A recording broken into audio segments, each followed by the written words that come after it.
За втора поредна година се проведе конкурс за най-добър бизнес план на Български център за нестопанско право в партньорство с фондация ПАЦЕЛ. Един от основните източници на средства за неправителствения сектор в международен план, това е приходи от предоставяне на услуги, извършване на някаква свързана с мисията стопанска дейност. В България това не е твърде развито и затова ние решихме да стартираме програмата. Конкурсът започва през лятото и се провежда в няколко етапа. Участие могат да вземат неправителствени организации, имащи поне 2 години опит в своята дейност.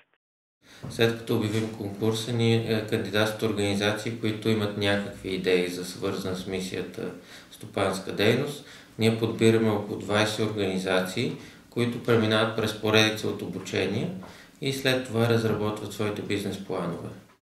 В края на февруари е и финалът на конкурса. За 2 години има 6 организации, които вече успешно развиват стопанска дейност с социална насоченост.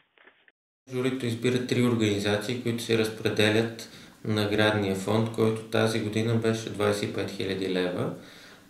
На първо място този февруари журито избра Фондацията за социална промяна и развитие, която работи с деца, които напускат домове за сираци и не само за сираци. Те стартират работилница за сапуни.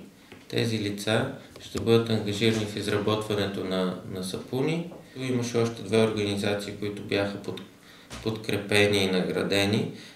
Това са Българското дружество за защита на птиците, които не знам дали сте чули за местността Пода до Бургас се намира. Аз лично не знаех преди да вия презентацията, че това е най-богатата в Европа територия на птици. Това, което Дружеството за защита на птиците иска да направи, е да популяризира мястото и най-вече да привлече деца. Това беше другата награда. Сред миналогодишните победители е фондация Бетел, която подкрепя младежи с зависимости.